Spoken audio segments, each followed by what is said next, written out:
Okay, so before we start, let me announce that our Women's Rosh Chodesh program will continue this coming Sunday, a week from yesterday, November 19th at 8 o'clock, hosted by Esther Rosenek, and we'll have a special program on the holiday of, how do you pronounce that, Sigid? Yeah. The history of the Ethiopian community with Avishalom Dawit, and a special Dvar Torah by Martin Cohen as well. So everyone should please take advantage of that. Next coming Sunday is coming Sunday night. Okay. Did you started? We're ready to go. Okay, so tonight we begin. We've had a little bit of a layover from our last Great Controversies in Jewish History course. This is section 3. We're going to be dealing with 4 different controversies that affected the land of Israel, the modern state of Israel, the return to the land of Israel over the last 100 years or so. We actually did the first in this series the end of last year. I'm going to review briefly a few of the things from that. Tonight's class is the fight over the soul of the land, the fight over the religious nature, over the land of Israel and the people of Israel between Rav and Kook, who of course will become the first chief rabbi, which we will discuss, of pre-state Israel. He dies in 1935, so he dies before, 13 years before even the state of Israel is born in the form that we know it. Together, his conflict with Rabbi Rav Sonnenfeld, who was the leader of the religious community of Yerushalayim at the time. One disclaimer before we start. The disclaimer is that this controversy really is such that it's impossible to understand that which is taking place still today, 100 years later, in the state of Israel, in the religious conflict that exists, which you're all familiar, there's a conflict in Israel right now, right? It's complicated over there. You cannot really understand it without understanding the beginnings, the origins of that, which is what we're going to be discussing tonight. But the real disclaimer is that it is impossible to even try and express in depth this conflict in the hour or so that we're going to have. Rav Kook himself was such a complex, complicated, brilliant person, and to describe his just personal background in philosophy and all of the things that came up in an hour or so is a joke. It's impossible, so we're going to be scratching the surface. If some things seem a little bit simplistic, it's simply because there's so much to cover just to give a flavor and a taste. So I'm apologizing in advance, but I hope that we'll get that flavor, even though this topic is so much bigger. But it's a fascinating topic and one that I personally love. I think it's just absolutely fascinating. So let's begin. Number one, again, as I mentioned, both Rav Kook and Rav Sonnenfeld, we're talking pre-Holocaust and pre-state. Which means that for us living now already towards the end of 2017, the state has existed for as long as I can remember. I can't even remember a time when the state didn't exist.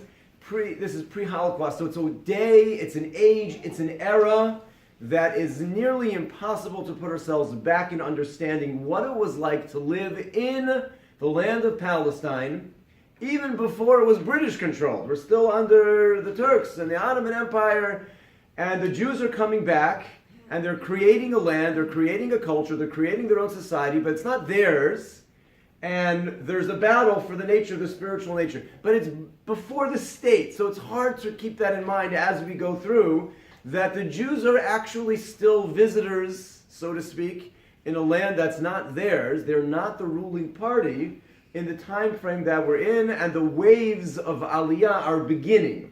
We discussed already the late 1800s, early 1900s, it begins, but that's the time frame that we're in. What we discussed the last class, which I'm going to very briefly just go with one parable that we described to try to understand it, is there was already a religious community living in the land of Israel, living in Yerushalayim. Rav Sonnenfeld himself arrives in Yerushalayim in 1873. So he's already, by the time 1900 rolls around, the World Zionist Congress, the first one in 1900, he's already been a 25-year veteran of this is our city. We've been a religious community here doing our thing for a long time, and now you begin to have these waves of Zionists, which again, today we might all identify ourselves as Zionists. The early Zionists were anti-Torah, anti-religious, socialists. They weren't interested in God, they weren't interested in tradition. And they begin these waves of immigration to start a national homeland. That's the political movement that they have begun. The parable that we described, I'm going to say it in brief because it's going to really be reflective of what we're talking about tonight. If you remember when we discussed it a couple months ago, the prince who's exiled by his father, the king, because he's not ready to take over the kingdom, and he sent him to exile for a bit of training. And the king sends him off and says, when I call for you, I'm going to bring you back, and I'm going to have a beautiful bride waiting for you. She's going to be beautiful on the outside and beautiful on the inside. She's going to be capable and intelligent and talented, and she's going to help you rule this country. Just you wait till when I call for you. A couple of years go by. The prince out in exile gets a knock on the door from one of the king's servants. Your father is deathly ill. Come quick and see him before he dies. Prince runs back, but it's too late. His father has passed away. He finishes his period of mourning, and there's a knock on his palace door. And a very unseemly, unsightly woman comes in and says, your father appointed me to be your bride. And the prince takes a look at her, and she is not just unattractive on the outside, she is incapable of anything. She is not talented, she is not capable, she's nothing. And you're the prince. You have a couple of ways to respond to this. One is to throw her out as an imposter and to say, well, my father gave me a promise. I don't know how you knew even to say this to me. It's a little odd. But as odd as it is that you came in here and said this, you're not it. Because this is what I was promised, and you're really nice and all, you're not it. And if I believe that, the prince would actually not just not take her in, he would throw her out as an imposter. Who do you think you are? How dare you try to pretend to become my bride? You're an imposter, and you throw her out. That's one approach. There's another approach that says, the middle ground would say, listen, it's weird that you knew to say that. That's strange. I don't know what to do with that. But this doesn't make any sense. I'll tell you what. I'll give you a room in the palace. I'm not going to marry you. I'm not ready to do that. Let's see what happens. You'll live here for a little bit. I'll set you up with some tutors. Maybe my father saw something in you that I don't really see. Let's see what happens. If over time it works, great. If not, I'll move you along, but I'm not going to marry you. And there's a third approach that says, if that's what my father wants, father knows best, and you marry the girl. Yeah? So this is what happened to the religious Orthodox community in the beginning of the Zionist movement. The Zionist movement was founded by anti-Torah Jews. The Jews have been waiting for 2,000 years. They've been praying. They've been mourning on Tisha B'Av. They've been saying their end of the Pesach Seder, L'Shana Haba B'Yerushalayim. They have a vision from the prophets of what the redemption is going to be like. And that redemption is filled with miraculous stories and unbelievable events and miracles. And who shows up?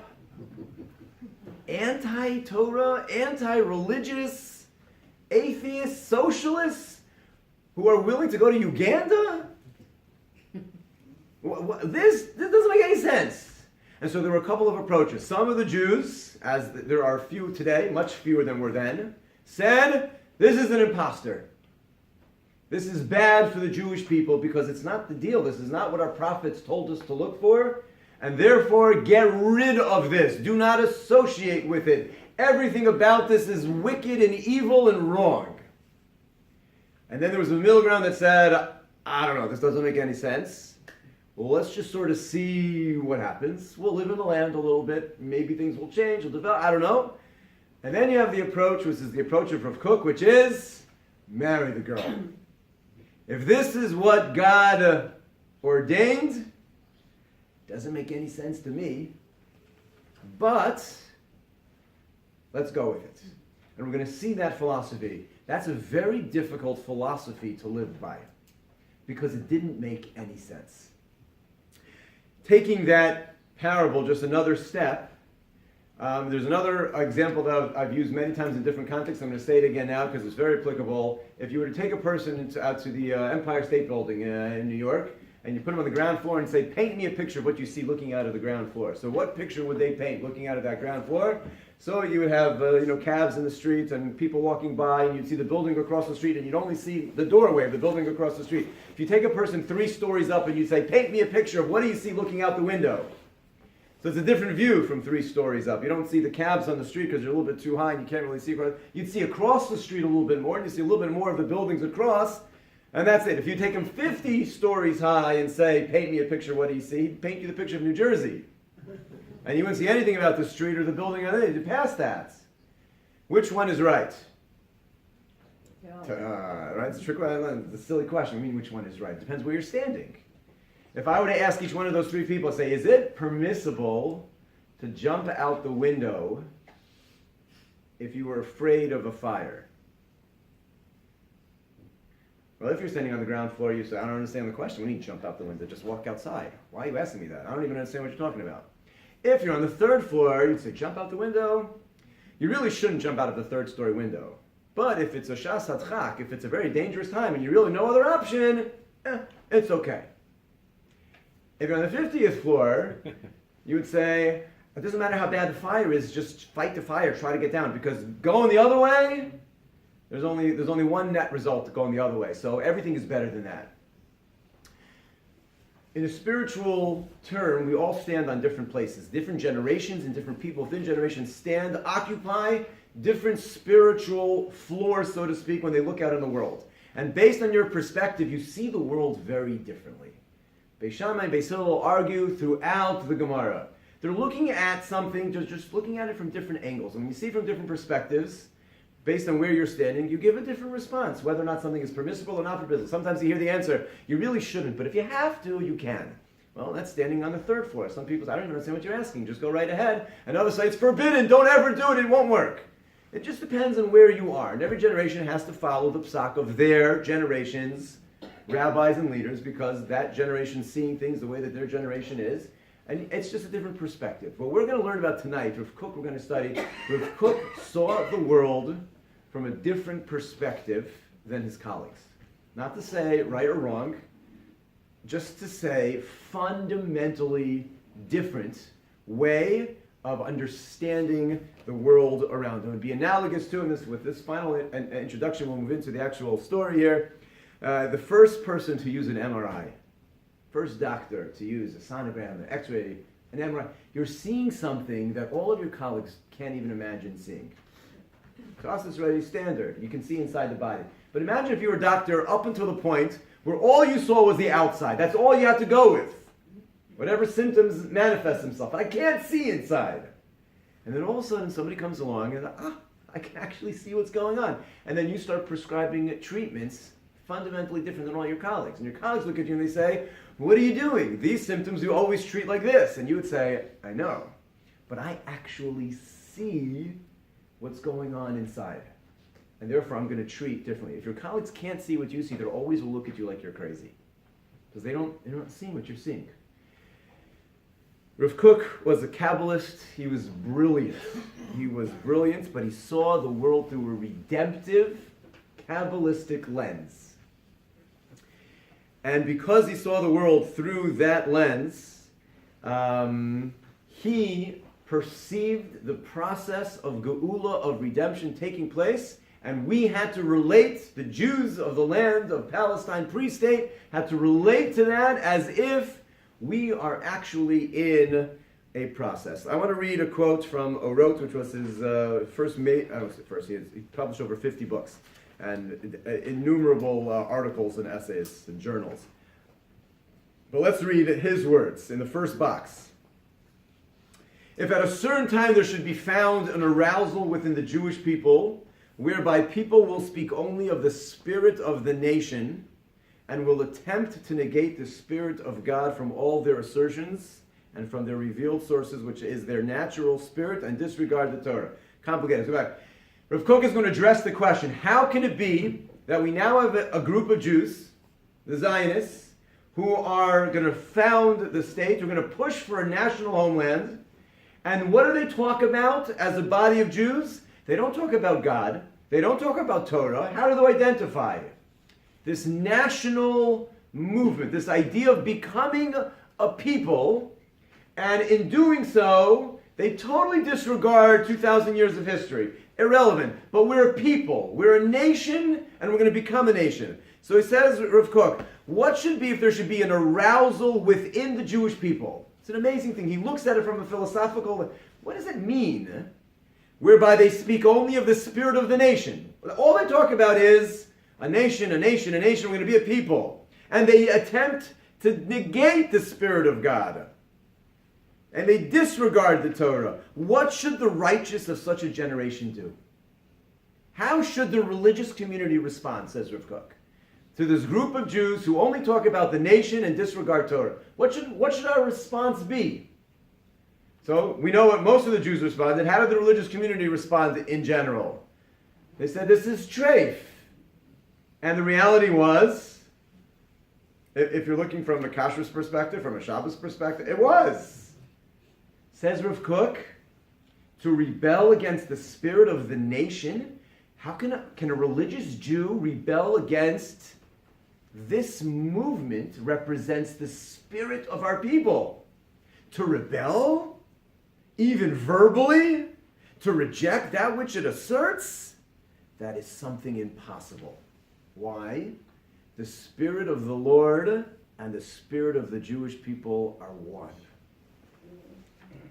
You have to appreciate how radical what we're reading is right now. He is describing that if it is such that the national movement of the Jewish people is secular Zionism to return to the land and build a state, you can't reject that. Because the Spirit of Hashem and the Spirit of His people are one. And if this is what the people are doing, then that must be a reflection of what Hashem wants. Rather, therefore, the righteous must work hard to reveal the light and the holiness which lies in this national spirit. The light of God which lies within the light of Israel. Now this is literally a radical idea that the people of his time looked at and said, are you kidding? All we want to do is try to create Shabbos and kashrus and mikvahos and schools and yeshivas. And these people, these Jews are coming in here and trying to wipe away everything. And we're fighting them so that we can keep our standards of kashrus and Shabbos and everything. And you're telling us that they're the Spirit of God? Says Rav Kook, yes. Because the Spirit of the people, of the Jewish people, and the Spirit of the Lord are one. And if this is what they're doing, then you have to join in. His son writes, we quoted this at the end of last session that we had together, also says, how can it be that this movement did not originate with the religious? He asks it as a question. Why is this not happening through the religious Jews? How is it that some religious spokesmen even withheld their support? He says they failed. This is the son of Rav Kook. They failed to recognize that it was not we mortals who were forcing the end, but rather the master of the house, the Lord of the universe, was forcing our hand. That it was not human voices that broke down the wall separating us from our land, but the voice of the living God calling upon us, go up. Now, so that was a perspective that everything that's happening is divinely inspired. This is what the Father wants. Marry the girl. Now, this is difficult to explain and even more difficult to understand and sell to the masses because, again, it's not a religious group of people. The Ger Rebbe came and he met with Rav Kook because the Hasidim were beginning to move. Lots of people were moving to the land of Palestine at the time. So the Ger Rebbe came to meet with him and he wrote a letter to his Hasidim afterwards. And he used a parable that the Talmud itself uses. The Gemara says that Rabbi Meir, one of the Tanoim in the Gemara, one of the sages of the Talmud, was brilliant, head and shoulders above all of his colleagues. But we don't paskin like Rabbi Meir. When Rabbi Meir argues with the other sages, we paskin like the other sages, not like Rabbi Meir. The Gemara asks, if he was so brilliant, if he was so head and shoulders above everybody else, how come we don't hold like him? Why don't we should act in accordance with Rabbi Meir. Says the Gemara, he was so smart, Lo yored chaverav l'sof daito. His colleagues could not understand him. They just couldn't make he would say things, and it didn't make sense to them. It just didn't fit in the worldview that they had. Whatever Meir was saying, it didn't make any sense. So they would say to him, we know you're brilliant, but I can't understand what you're saying, so I can't follow it, because I can't act in accordance with something that I don't get. So we don't hold like him. So the Ger Rebbe said to his Hasidim, that's Rav Kook. This man is brilliant, and he's got a lens on the world. He's seeing things from the 50th floor. He's seeing a whole process flower and unfold in front of us. That doesn't make any sense. We can't live like this. So we can't follow him, even though he has a perspective that's just deeper and more complicated than whatever we can figure out. Rav Sonnenfeld represents the real life in front of you, right here, right now. We have to build a society. We have a whole community. He's been here again since 1873. By the time 1903 rolls around, he's been in Yerushalayim for 30 years. By the time Rav Kook comes to Yerushalayim in 1920, he's been there 50 years. He's an old, venerable, long, white-bearded Rav, and the Zionists are nothing more than a threat to the traditional life that they've had in Yerushalayim for 60, 70 years. And Rav Kook comes and says, we need to partner with them because they represent the Spirit of the Lord. And Rav Sonnenfeld represents, this is an imposter. This can't be redemption, because redemption doesn't look like this. Redemption is supposed to be exalted. It's supposed to be holy. It's supposed to be frum. It's supposed to be Shabbos and Kashrus, and this is not. And hereby we're going to have a major clash between these two giants in the land, pre-state, pre-Holocaust, between how do we address this new world that's being forged by secular Zionists. How do we deal? How do we relate? And how do we combine that?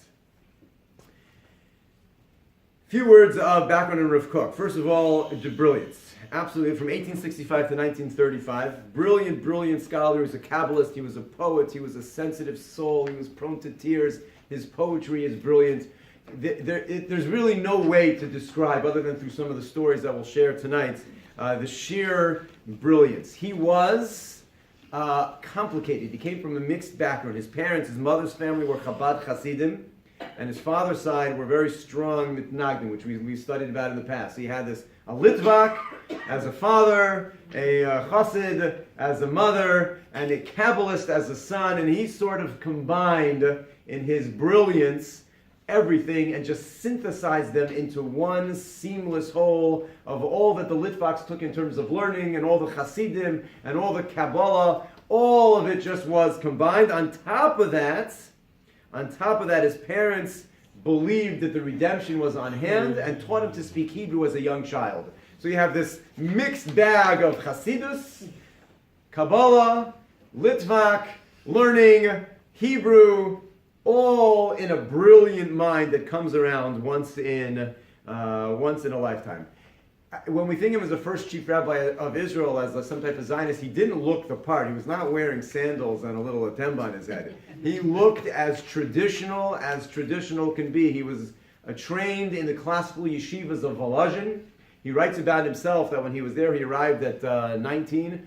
In 3 years, over a 3-year span, at the height of his learning, he would learn 60 blot a day. 60 a blot is a double 711 pages of the Talmud, 17 times over that 5-year period. There was an element of brilliance, of scholarship that carried him throughout his entire life, and that nobody could question. Whether or not the religious world questioned his ideals, his philosophy, 100%. And they questioned it, not just they questioned it, they banished him, they burned him, they put him in cherem, they held him, he was off the deep end. But his being a Talmud Chacham was unquestioned. He was the type of guy, he's the type of tzaddik, who would wear his tefillin he spent decades wearing his tefillin all day. We don't wear our tefillin because we can barely handle our tefillin for the 35 minutes of Shacharis in the morning. Barely. And I say barely because we're supposed to not talk when we're wearing our tefillin. We're supposed to only have pure thoughts when we're wearing our tefillin. We can't even do it for 35 minutes a day. But we should be wearing tefillin all day long. And he did, for decades. He went to the mikveh every day. His enemies said on him, Halavai, this is the enemies meaning his Haredi religious world, Halavai, we should daven on Yom Kippur the way he davens on a regular Tuesday. Halavai, we should get to such a level to be that pious and that our davening of Yom Kippur should look like a regular Tuesday for him. So there was a recognition of who we are. Again, the philosophies, there were those who thought that he was off the deep end. But in terms of his piety and his scholarship, his poetry, it was all there. all there. He arrives in Israel for the first time in Jaffa. He was the chief rabbi of the city of Jaffa in 1904. He already had been a Rav in a couple of different places in Europe. As things would have it, he traveled to a convention in 1914, an Aguda convention in Switzerland, and the war broke out. The First World War broke out, and he was stranded outside of the land of Israel for 5 years, from 1915 until 1919. He spent 2 of those years as a Rav in Switzerland. He couldn't get back to the land of Israel during the war years. And then he spent 3 years in England. And he was in England in 1917, in London, for the Balfour Declaration. And he saw that as part of this divine plan of redemption, that he should merit to literally be in London for the Balfour Declaration, was all part of this picture that he had. And he was able to get back. He became the rabbi of Jerusalem when he returned in 1990. He was invited to be the Rav of Jerusalem in 1919. He eventually accepted in 1921, which is a whole story into itself, but a little bit of the background. He's very heavily influenced by both the Nitziv, who was the head of the yeshiva in Volozhin, of Tel Tzvi Yehuda Berlin, and the Chafetz Chaim, both of whom saw redemption, like right there. We were on the cusp of redemption. He was very influenced by that, and then he lived through the development of the land of Israel. His philosophy, bottom of page 1. Everything is based on a historical process. Now this is, again, a meek effort of a philosophy that's so much larger than anything I can really wrap my mind around personally. Everything is based on a historical process, and all existence is in a state of divine becoming. Things are becoming, they're developing. The enemy of good is constriction, is being small, is being in exile. Good, we're supposed to be moving out. Like the universe is expanding, the world is expanding, life is expanding, the Jews are expanding, is being tiny. We want to be expansive. So we have the exile of the Jew. There are 2 exiles, the Jew from the land of Israel and humanity from God. Those are the exiles that the world is going through. So the Jew needs to return to Israel, and in so doing, he will return all of humanity to its proper place in its relationship with God, which we spoke about last night for those who are at the class, of the Jew being the Kohen to the world, of bringing the entire world back to that place of where it should be. Therefore, we celebrated progress in the development as the deepest expression of divinity. Now, you remember we spent many weeks discussing the Enlightenment, when we talked about all the controversies in Jewish life in the 1800s that all surrounded the Enlightenment. The Enlightenment was this movement of progress, of moving forward, of breaking the shackles of religion in the secular world, classes, just allowing it, moving forward. You see that and hear that in this expanse. This was a fulfillment of many of those ideas, and he combined it with a lot of Kabbalistic ideas. In order to achieve redemption, the forms of exile have to be broken. There's this Kabbalistic idea we've spoken about, which is very in brief, which is all that I understand it, the idea of a husk or a shell, that there are sparks of holiness that are covered by a husk or a shell of impurity, and you need to break the husk in order to allow that spiritual light out. And the Jew in exile is surrounded by all of these husks, and in these lands that are filled with all of these husks, and it's our job to break them through. In a parable that he uses, similarly, if you have a seed, contained within that seed is the future of that plant, the next generation, so to speak. When you put the seed in the ground, what happens to it? So the seed has to break down and disintegrate in order for the next generation to germinate from it. In the dark depths underground, it has to be buried, and only when it's buried and it breaks down and decomposes in a sense, then from that, the next Tzemach David Avdecha, the sprouting forth of redemption. So Rav Kook looked at the Jewish people and Jewish history as that. We need to be broken and buried, and then from that will grow the next generation, the flowering of the redemption. And that's all of Jewish history. He asked the question in number 3 on your sheet. How is it that after 1,000 years of religion, that the vessels of religion has been broken in the modern world? He was bothered by this question. For 1,500 years, the dominating force in world history was religion. From paganism to Christianity to Islam, there was always, religion was at the center of everything. And also in the 1700s, there was this mass rebellion from the Enlightenment, and everybody throws religion away. And the Jews, of course, were swept up with that as well. And Rav Kook asked, philosophically speaking, how is that? How can it be that religion dominates world history for so long, and then, like, poof, all of a sudden everybody throws it away? So he saw in that the planting of the seed. Religion, which was the seed which carried the Jewish people for 2,000 years, but now at the very end, you've been carrying the seed. When it's finally time to plant, what do you do with that seed? You've been holding it for so long, waiting for winter to end. Finally now, you bury it. Yeah, that's what you do. And it's like religion's been carrying the sparks of spirituality throughout all of world history, and now it's time to plant. And what do you do when you plant?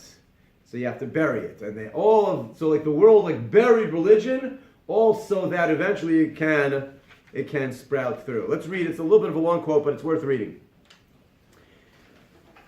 In the middle of page 2, as long as the nation has no need, our nation of the Jews, has no need to correct its practical approach to life while in exile, the impurities in understanding of divinity. While we're in exile, we have a lot of misunderstandings about the divine. It's not perfect. Says Rav Kook, it doesn't matter. While you're in exile, we're not running the show. We're just visitors in a strange land. It's literally about survival. Exile is survive, survive, survive. What are we waiting for? To go home. When we go home, then it'll be the right way. So it says, as long as you're in exile, okay, you have certain impurities as a nation, you have certain impurities in your understanding. It doesn't really matter. It does no visible damage. However, says Rav Kook, when the time arises in which the national renaissance is necessary, and the whole together and achieve in its life its strength and implementation of its order, and with clear thinking, we need deeds that proceed from the purity of pure knowledge of God with the utmost clarity. And that's why now, in the footsteps of the Mashiach, this is why the atheists exist with great... Why are there so many atheists right now, he says. Even though it's terrible to see such awful things, so much truth, good qualities, laws and customs that were treasured by Jews, swept away and uprooted by a flood of negativity. It's horrible, he says, to watch this. 2,000 years of Jewish history was just thrown away by the secular Zionists. Despite this, eventually, all will grow in purity and strength and supernatural holiness from the firm, pure, exalted kernel which no negativity can affect. And then, when all is broken, the light will shine as new upon Sion with a wondrous greatness. See, he sees in this a part of the process. This is the part of the breaking down of the Jewish people which will eventually flower. But all of this negativity and the throwing away of traditions, it's all part of that process. And therefore, Zionism was far more than a political movement or a safe haven to protect us. He saw it as the catalyst of human evolution.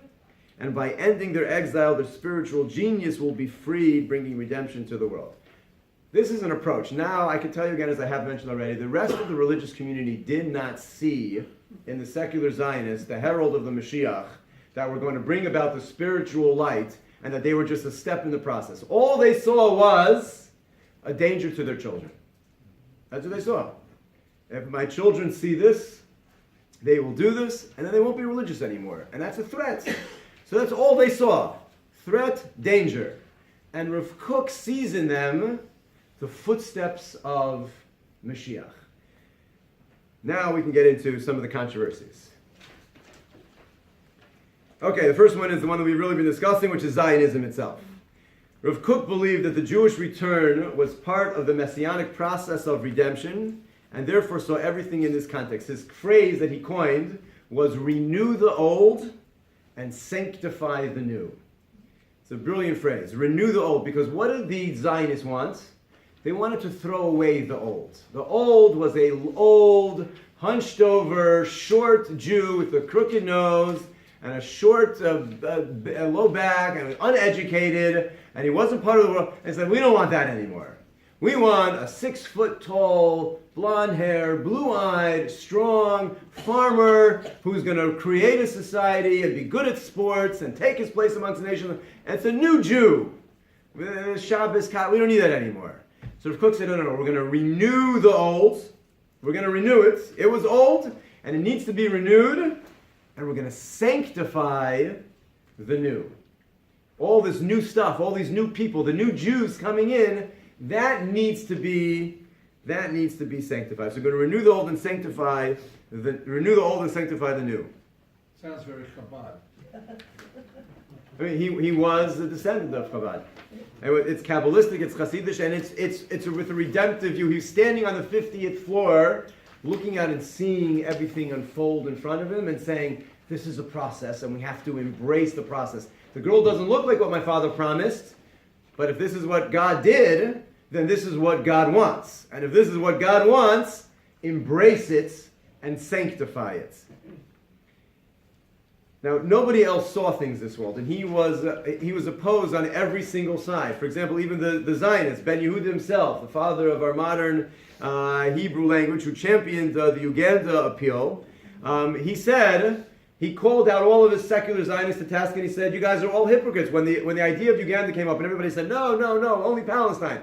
And Ben Yehuda got up and he said, you're all hypocrites. Because if you're going to turn your back on all of our history, which we're all doing, then what's the difference between the land of Palestine and Uganda? We just need a Jewish state. It can be anywhere. And if you're arguing that it has to be there, why turn your back on everything else? And therefore he was a big proponent of going to Uganda. And Rav Kook took up the pen and he took on Ben Yehuda and he said, any Jew who throws away his past has no Jewish future. And it has to be only specifically the land of Israel. The religious Zionists at the time, the religious Zionism is a class unto itself. It's gone through a solution to a problem. Where are we going to go? Where will we be safe? So this is a good solution. And join in. They didn't see it the way he did as a part of the redemption in the same way. And certainly the Aguda, the traditional religious community, what will become known as the Eidah HaCharedis, we'll speak about in a few moments. They took that other approach of this is an imposter. This can't be, there's nothing to embrace here because there's nothing of value in front of us right now. Now Rav Kook writes in a letter in the bottom, he says, listen, one cannot altogether dismiss the success of the Zionists. He says, take a look. Again, we are living 70 years after the state. Forget about 100 years after the Balfour Declaration. We already see, of course this is an obvious part of the redemption process. I mean, look what's going on. Look at the fact that world Jewry now lives in the state of Israel. The center of all Torah Judaism is clear, hands down, is now coming out of the land of Israel. It's clear that there's no future for Jews anywhere in the world outside of the land. That's clear. There's no future for us here, whether or not it's in 10 years, 50 years, 100 years, I don't know. But the future of the Jewish people is, that's obvious to us now. But it wasn't in 1930, it wasn't in 1920. But Rav Kook says, but look, you can't dismiss the success of the Zionists. Though this is pervaded by many deficiencies. He says, I'm not blind. It's not like I don't see them disregarding every single law of the Torah. But there also must be here a spirit of the divine to build souls for the Holy Land. It has to be. Through all, this is a beautiful quote, through all does the Holy One, praised be He, accomplish His mission. Who can discern the mysterious working of God to fathom why there should be among those who serve this cause people who are so thoroughly tainted with heresy? I said, I don't understand. I wouldn't have mapped it out this way. The prophets didn't seem to tell us that this is what was going to happen, but it's happening. So you want to question God?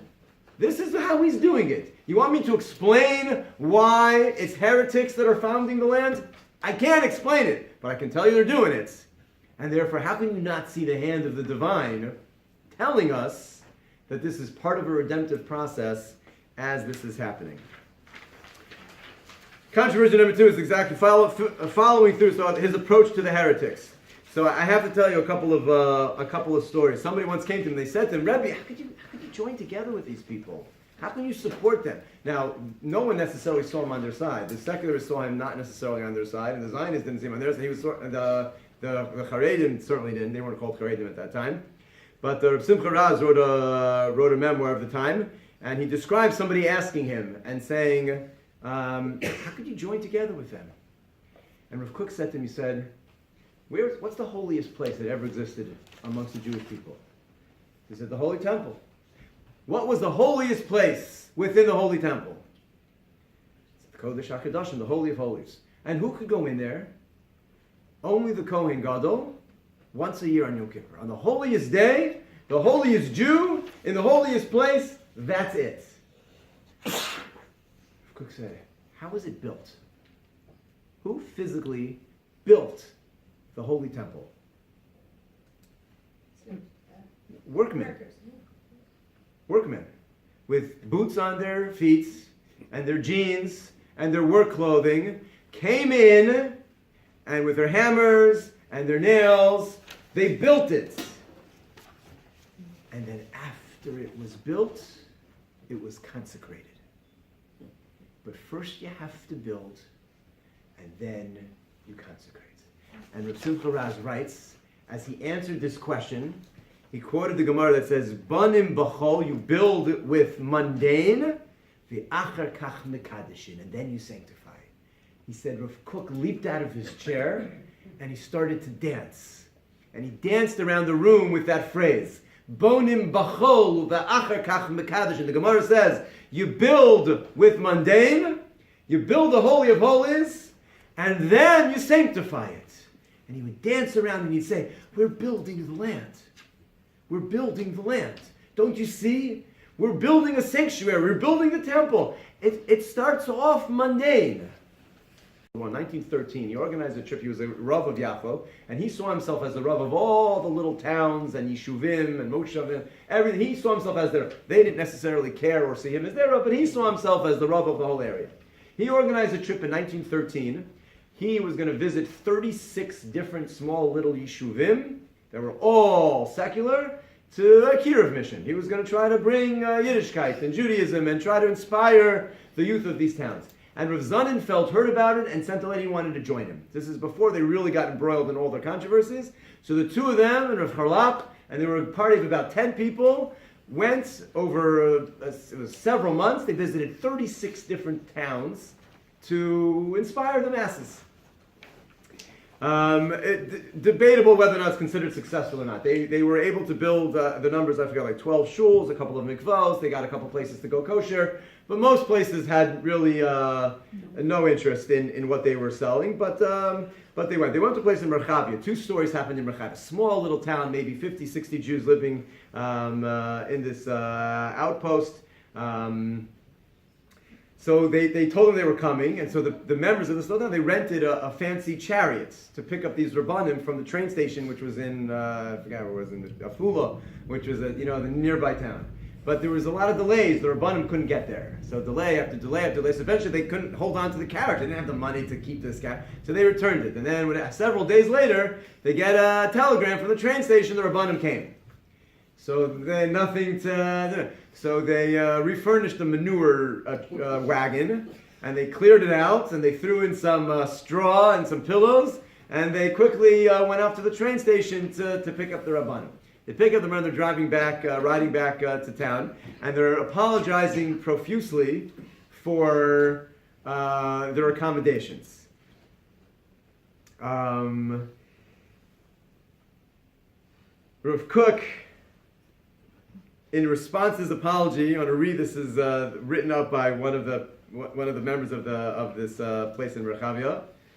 Rav Kook delivered an impassioned speech, and his fiery address lasted nearly an hour.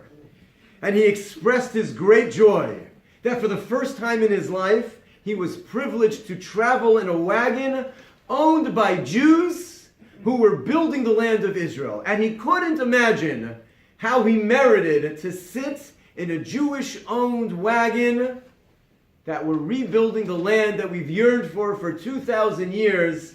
And here it was, the sacred history, and he gave him a history lesson of all the little towns that they were passing.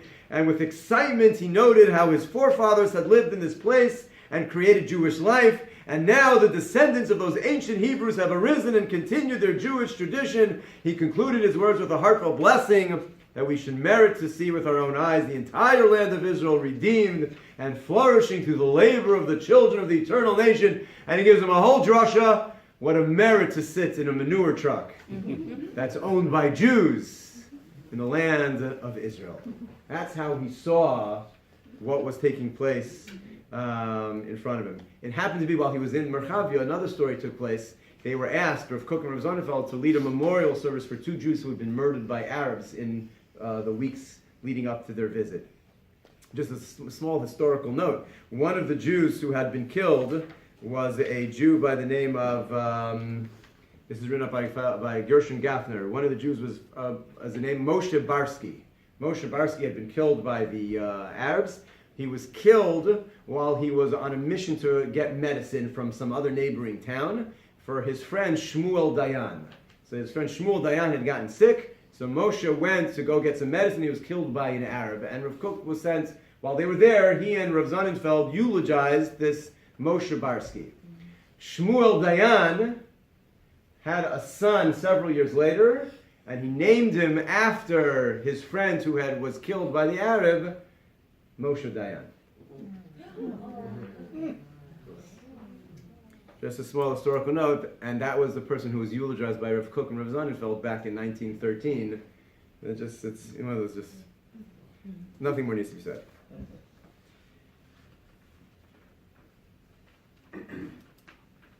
In the box here, I don't want to read through the whole thing as we're running out of time.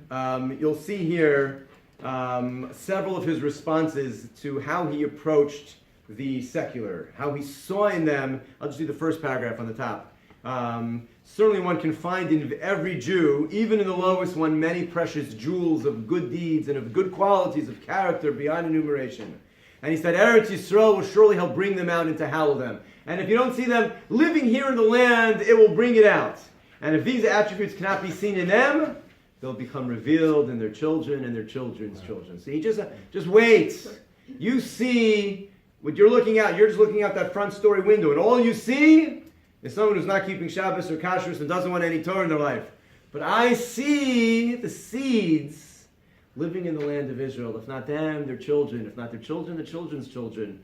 Just you wait. And he wrote a response to Rabbi Yosef David the Ridvaz. It was about the Shemitah controversy, which we don't have time to go into. But he says, Your Honor, just the last paragraph, he wrote to him, Your Honor is fortunate that he's privileged to be free of the burden of public service. You're sitting in your base medrash.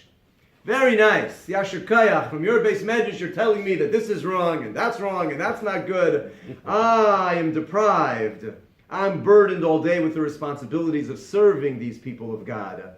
And my only delight is that I remind myself that my feet are stationed on the holy soil, on the land God has called his portion and his inheritance, and characterized with various expressions. So you, sitting there in Europe, yelling at me that you don't like how we're handling Shemitah, shkoyach. Come here and work with the people, building the land, bringing us back, and I take solace that I am planted firmly with my feet on the holy soil, rebuilding this land. Okay, some of the other controversies that he became embroiled in because of his perspective on things. Focused on Torah study. So one has to remind, when you think about the world today, so the Haredi world today, so with their secular studies, it's an old tradition. Back in 1856, a maskil, one of the enlightened Jews from Europe, came to the land of Palestine, came to Yerushalayim, and opened up a school. 1856. And he opened up a school that was going to be of and for the maskilim, to teach enlightened, secular Judaism without the religious concepts. Well, there was already a community in Jerusalem at the time. There were 850 religious families, traditional old Jerusalem families, and they looked at this and they said, this is treif, get out of here. And so what they did is they couldn't actually throw him out. There was a Jew by the name of Ludwig Frankel came from 18, he was a Viennese Jew, 1856. So the 850 Jews got together and they placed a cherem, a ban in the holy city of Jerusalem. No secular studies may be taught in the holy city of Jerusalem, in response to this school being founded from the maskilim. That ban has remained and has been seconded and reinforced and expanded since then. No secular studies. Now, there are schools in Yerushalayim that do today teach secular studies. But you have to understand that was what was in place when Rav Kook gets there in 1919, when he's invited back from poetic mind. That was impossible. And it was part of a bigger picture that he saw that the Jewish people had to expand themselves. Not just secular studies, all aspects of Jewish scholarship. And read this quote on the bottom of page 3. As long as orthodoxy maintains stubbornly that no, we will only study Gemara and Halacha. That's it. He says, if that's all you learn, and you don't learn Agadata, you don't learn all of the stories of the Gemara, you don't learn morals, you don't learn Musar, you don't learn Kabbalah, you don't learn research, you don't learn worldly knowledge, you don't learn Hasidus, if that's what you're going to do and leave aside all of that, then you impoverish yourself and all the strategies it adopts in self-defense without embracing the true life-giving therapy, the inner light of the Torah, will prove of no efficacy. You have the tool you need to combat everything in the world. Kihem chayenu v'orech yameinu. Everything is in the Torah. But if you limit only your Gemara and your Halacha, and you miss your Musar, your philosophy, your Kabbalah, your Hasidus, your secular studies, then you're impoverishing yourself away from the inner light of the Torah. In the face of all this, I will continue my battle against all who've risen against me from all sides. Because who do you think took up arms against him when he said this? The entire yeshiva world, which is existing in Yerushalayim, which said, this is how we survived for 2,000 years. It was Gemara and Gemara and Gemara and Halacha. That's what's maintained us. And everybody else who didn't do that has fallen by the wayside. And now you're going to come and tell us to change our curriculum, to embrace philosophy and Musar and Hasidus and Kabbalah. That's not our way. And he said, it is our way. Not what it used to be. Shabbos is a day off, and that's when we're going to do it.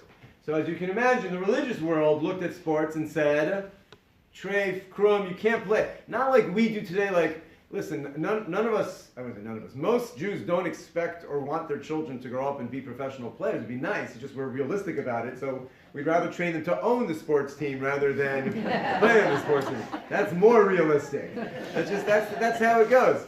Or at least be an agent or something. So, but to play, it's a great thing. It's just a release of energy. It's good exercise. It doesn't mean anything. But in early pre-state Israel, it did mean something. If you played sports, you were a Zionist. And if you were a Zionist, you were anti-religious. And so therefore, it was not done. And Rav Kook, in his 50th story view of the world, penned letters saying how the physical body needs to be strong and healthy. And if the physical body is strong and healthy, then it allows the spiritual soul to soar to its heights. And the beauty of sport is this national movement of the Jewish people taking it upon themselves to have a strong body so that they have a strong soul and can fulfill the will of God. And everybody looked at him and they said, what are you talking about? The secularists looked at him and they said, we're not doing this to have a strong soul. We're doing this to win the Olympics. And the religious looked at him and they said, huh? They're playing on Shabbos on purpose. How can you condone that? And you're this flowery, poetic idea about the beautiful body and spirit and soul. What are you talking about? But Rav Kook saw that a healthy body leads to a healthy mind and a healthy spirit. And it's all right. But in practical terms, he couldn't find an audience to which that made sense. Similarly, the founding of Hebrew University, which was the flower of the Zionist movement to have a university that was going to take its place amongst the universities of the world and teach, which was the big issue, Bible criticism. So here you have this idea. The religious community said you're going to have a university that's going to teach Bible criticism in the land of Israel, trying to prove that we're actually not divine and not special and we have no connection to this land. How can you have a university in the land of Israel that teaches Bible criticism? So they invited, when they opened, it was Mrs. Weitzman's big idea. Rav Kook got from Chaim Weitzman a promise that they would not teach Bible criticism in Hebrew University. And with that promise, he agreed to speak at its inaugural opening. Weitzman, whether or not because he never meant it or because he wasn't able to carry it through, was not able to fulfill that promise. And of course, there was Bible criticism at the Hebrew University. And Rav Kook spoke at the opening, And he basically made nobody happy. He spoke because the religious community could not believe that in the land of Israel, the land of the yeshivas, the land of Torah, we are now going to have a university that's going to be teaching Bible criticism. And he spoke again in the same flowery terminology about how this was going to be the flowering of the Jewish mind. It had to be pious teachers teaching our Jewish youth the ways of our fathers. And the secularists are like, what university does he think he's talking at? They were not going to have pious individuals teaching the courses. That wasn't their plan. And he was, again, an individual who had a vision that wasn't shared by any of the people on any of the sides around him, what it was that he saw as far as the practice around him. A brief word on Karbanos. He actually believed, Rav Kook did, that the Adam Harishon was a vegetarian. Noach, after saving all the animals, was permitted to kill and eat animal flesh. Rav Kook understood, based on various sources, that was because of the lowly nature that man had sunk to. In order to distinguish him from the animal world, he was now given permission to kill and eat the animal world, because he had fallen so low that became a way he needed to distinguish himself. But that in the times of the Mashiach, when the redemption will be complete, it will become again repulsive to mankind to eat the flesh of another living being. Just something that, it won't be that the laws will change, it will just be intrinsically repulsive. Like, how could you eat flesh of a living creature? And that the korbanot will still exist, but not in a form that we will eat them. And that's the progression of mankind will revert back to the state of mankind pre-flood. It's reported that he was a vegetarian, except for Shabbos he ate chicken. It was reported as far as his own personal haggadah. I can't vouch one way or the other, but that's what's said. Chief Rabbinate. This was the big issue, which really leads to where we are today. In 1919, he was invited again to serve as the chief rabbi of Jerusalem, and then to become the chief rabbi of all of the land of Israel. Again, this is pre-state. Now, the WZO, the World Zionist, was not a religious organization, but they wanted to have a chief rabbi. They wanted to be a state. It wasn't yet a state, but an official position representing the Jewish people, and would oversee religious life. Now, the religious community that was there vehemently opposed this position, the concept of a chief rabbi. Not every country has a chief rabbi. You don't believe there's a chief rabbi here in Canada, right? There's certainly not one in the States. They opposed it. They opposed it on several grounds. Number one, they opposed it because the WZO, the British, nobody had the authority who granted them the authority to appoint this guy as the chief rabbi? You can't just do that.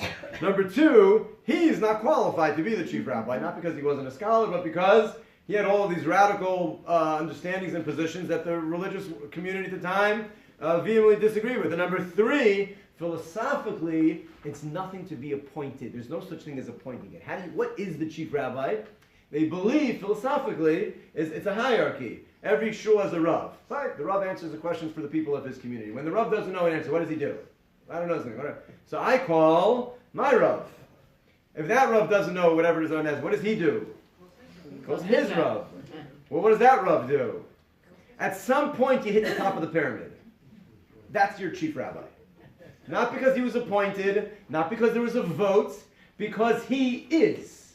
He simply is the recognized source of the top of the pyramid, the final stop. That's the person we ask our questions to, and nobody above him. When he says this, that's it.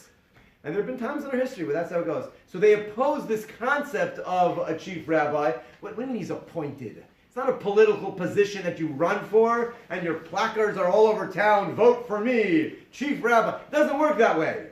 It's a measure of a meritocracy. You earn it through a lifetime where people recognize you as intrinsically. That's who you are. So the religious community vehemently opposed the position. Rav Kook accepted the position after a couple of years of back and forth. In 1921, he accepted the position of the chief rabbi. When he did, Rav Sonnenfeld and the religious Jews of Yerushalayim immediately didn't accept it and formed their own Beis Din, their own court of law, to oversee Gittin and Kiddushin, marriages and divorces and conversions. And it was called the Eidah Charedis.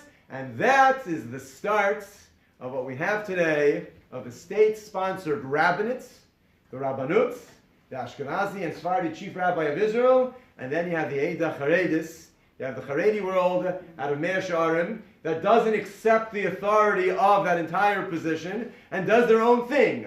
And when did that start? It started in 1921, 25 years prior to the state, the modern state of Israel, when Rav Kook, we all refer to him as the first chief rabbi of Israel. Well, he was 25 years before the state, but when he was appointed by the British and by the WZO as the first Ashkenazi chief rabbi of the land of Palestine, the Eidah Haredis and Rav Sonnenfeld immediately broke off and started their own Eidah Haredis group, and that has maintained itself until today. It needs to be noted, I didn't really get into the back and forth. Rav Sonnenfeld and Rav Kook themselves had a very close personal relationship.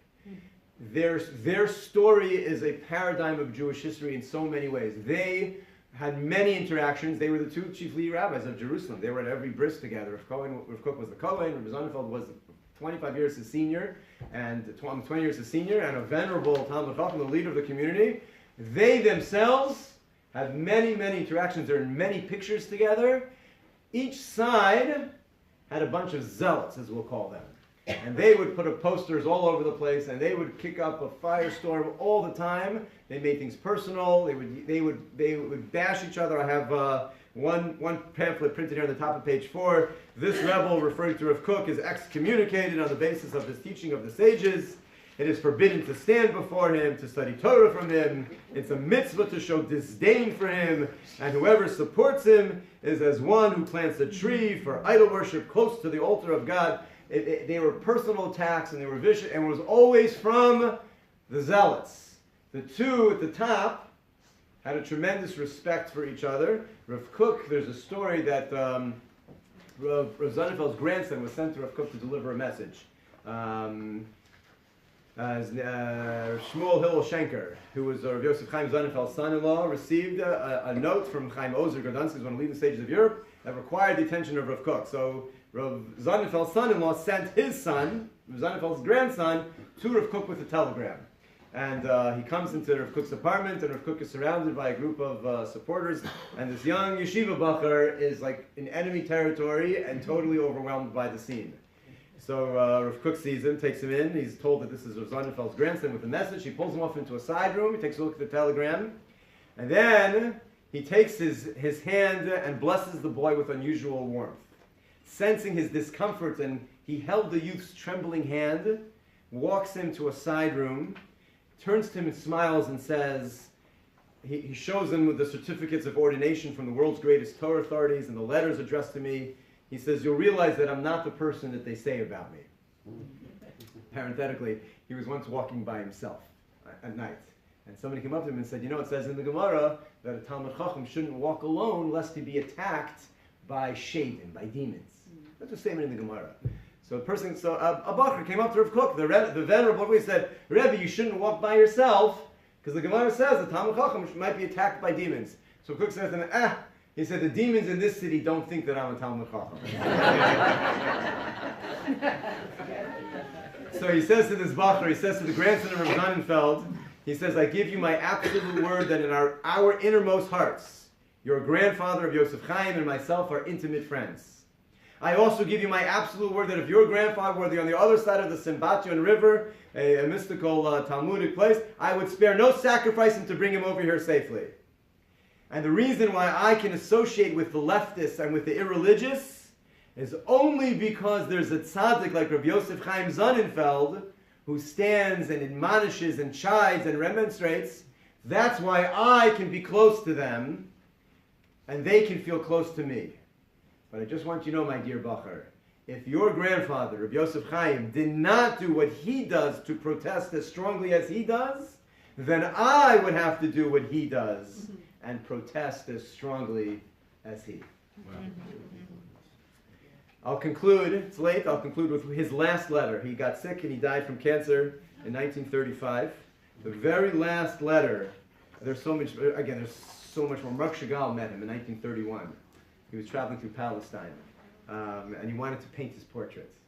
And Rav Kook the Murd, he said, no, of what benefit to the Jewish people is it?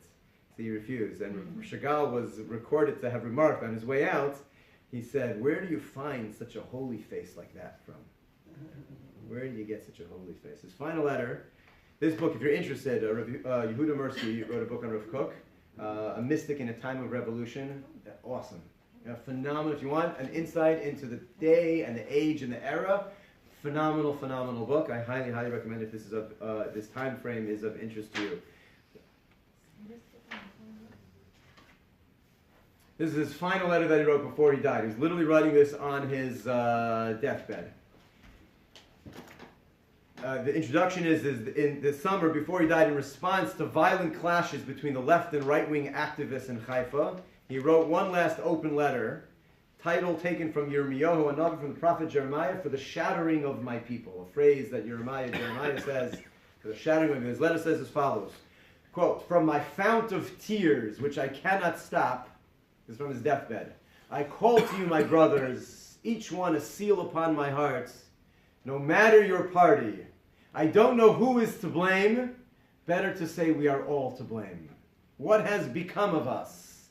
And now, house of Israel, my holy name defile no longer," quoting a pasuk from Yechezkel Hanavi, "lay aside anger, learn to look at each other, party to party, with the eyes of compassionate brothers cast together into great trouble, willing to unite for one sacred goal, the common goal, its dignity and sacred service, to return and to live, dear wounded brothers.